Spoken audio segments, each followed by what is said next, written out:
თუ კი შენ ამ მესიჯის ავტორის მსგავსად შეგიმჩნევია, რომ ხშირად განიცდის სირცხვილს.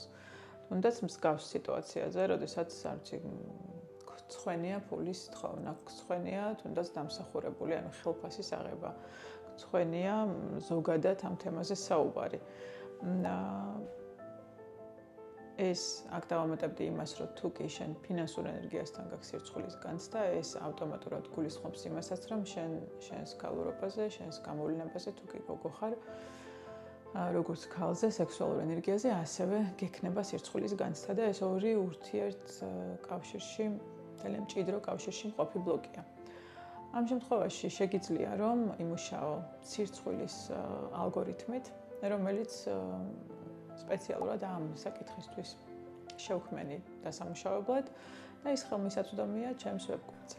შეგიძლია ხატო შენთვის სასურველ ადგილას, სასურველ დროს და შენთვის კომფორტული ტემპით.